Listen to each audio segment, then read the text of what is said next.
common sense gun regulation is not about freedom or rights. It is about power. And not power for good things, power for life or love or liberation, but pure, unadulterated power over others, especially over marginalized and oppressed people. The difference between America and other English-speaking democracies is our history of power and how it lived out through genocide and racial violence.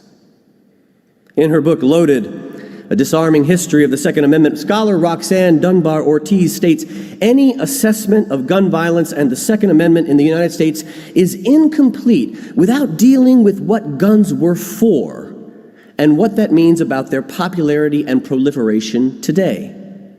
It's the elephant in the room in all of our debates about guns. That language in the Second Amendment about militias. Militias, what were militias? Militias were originally invented to invade and occupy native land. And the language of the Second Amendment gave people the constitutional right to form volunteer militias with guns to attack indigenous people and take their land. It also gave slaveholders the ability to create armed slave patrols who would go out and capture runaways. Militias had long existed in the colonies when the Second Amendment was written, and the drafters of the Constitution expected them to continue fulfilling two primary roles: destroying native communities in the armed march to possess the continent and take power over the entire continent, and brutally subjugating the African population.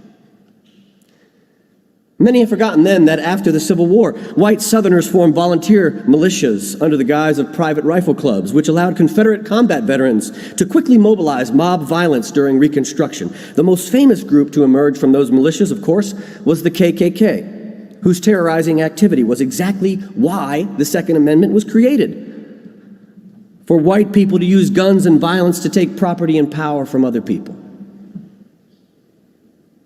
Gun rights in America has always been about power. White power over all other people.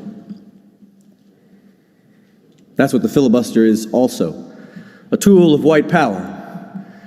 Of all the bills that failed because of the filibuster, 50%, half, were about civil rights.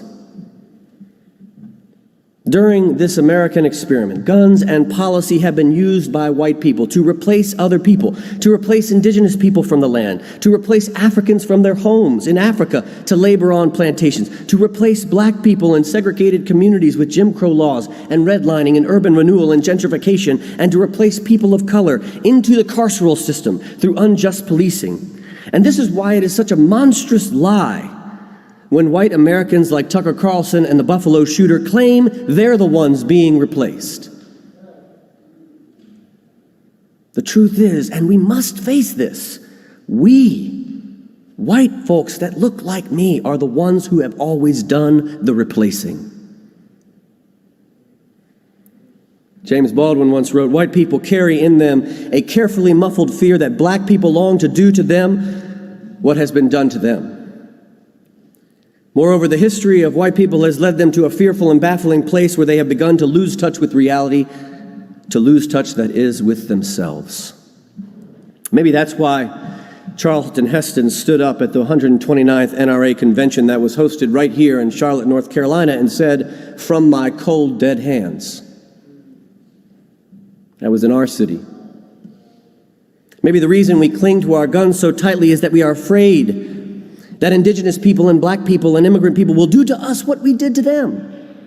Maybe the reason we cling to our guns is because we're afraid to lose our power over others, our power to kill and dominate, the very power the disciples asked for in Acts, their last conversation with Jesus, the very power Jesus outright rejected.